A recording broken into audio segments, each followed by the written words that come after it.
Hello friends, welcome to my channel Pinto Vinay Cuisine. Hope you all are doing good, and in today's video I'm going to show mango pudding. It's a easy and quick recipe with only 3 ingredients needed. So let's get started. In order to make mango pudding I've taken 2 mangoes. Basically you need a pulp. The sweetest they are, you get better flavor. With the help of a spoon, just remove the pulp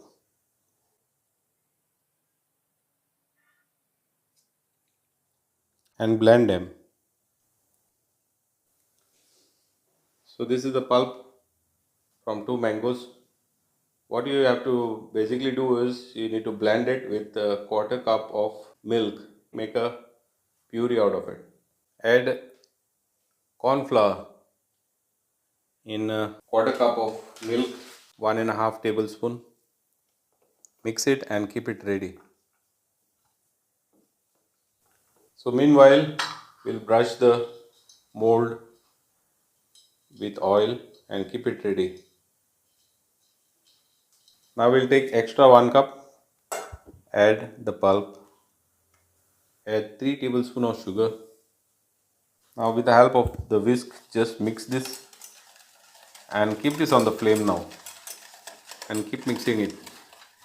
I check this, keep it on a slow range, let it simmer, start it to get thickened, check this. Now add cornstarch. Now you have to check the sweetness. If you need more sweet, you can adjust your sweetness here. Add cornstarch and whisk it. I check this.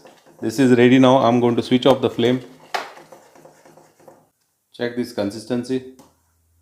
This is the consistency what we require. Check this.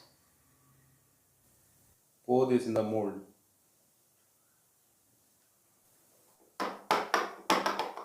Let it set. Keep this on the side.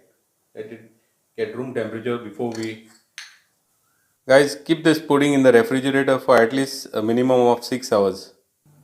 Guys, let's check out this final product, mango pudding. Look how beautiful it is. This is how, see this? This is how you try and make mango pudding at home. Thanks for watching and God bless you all.